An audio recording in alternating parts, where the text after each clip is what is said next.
Welcome to this explainer.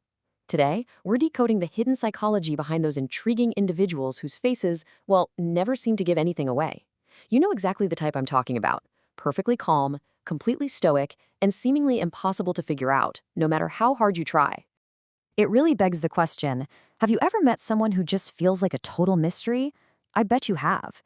You try to find common ground, maybe you crack a joke, but you just can't quite read their emotional temperature. Honestly, it feels a bit like you're trying to make small talk with a brick wall, right? Okay, let's dive into this. Usually, we look at this unreadable behavior and assume the person is just being cold, distant, or completely indifferent. But actually, scratch that, psychology tells us a totally different story. This lack of visible emotion, it is almost never a lack of feeling. It's actually a highly sophisticated psychological shield. They aren't shutting you out because they don't care. They are utilizing a really complex method of self-preservation. Layer 1, the shield of silence. So for these folks, vulnerability literally equals risk. Most of us are taught that deep connection requires open sharing, wearing your heart on your sleeve. But these individuals operate on a completely different frequency. They keep their thoughts and personal details strictly under wraps. And it's not because they don't want friends, it's because their brain has been uniquely wired to view vulnerability as a massive threat, rather than a beautiful opportunity for connection. Which means silence becomes their ultimate tool for emotional self-protection.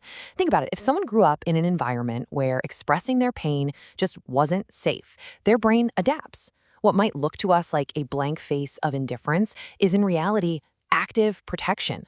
They purposefully choose silence to avoid saying the wrong thing, making a mistake, and opening themselves up to even more hurt. Layer 2, the internal factory. And this brilliantly illustrates a fascinating internal processing delay.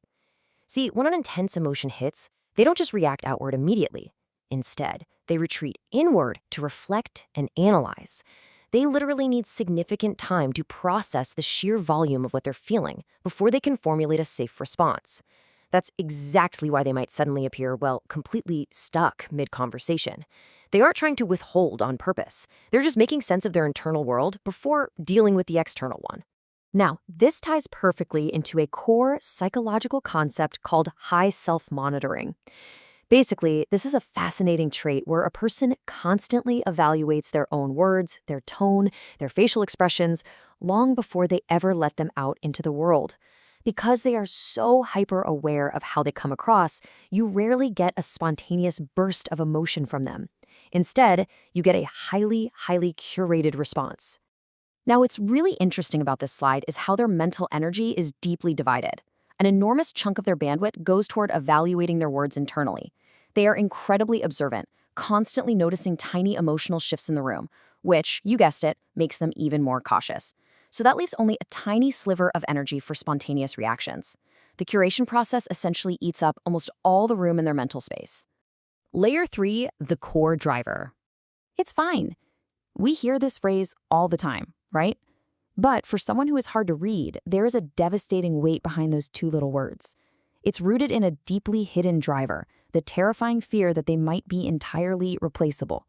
To avoid being a burden or risking rejection, they just project a calm, blank face, even when everything is falling apart inside, and simply say, it's fine.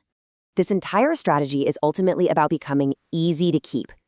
They systematically hide their needs and stay painfully quiet when they're struggling the most, just so they aren't perceived as being too much work. But here's the heartbreaking irony.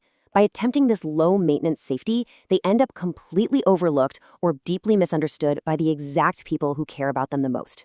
Layer 4, the independent mind.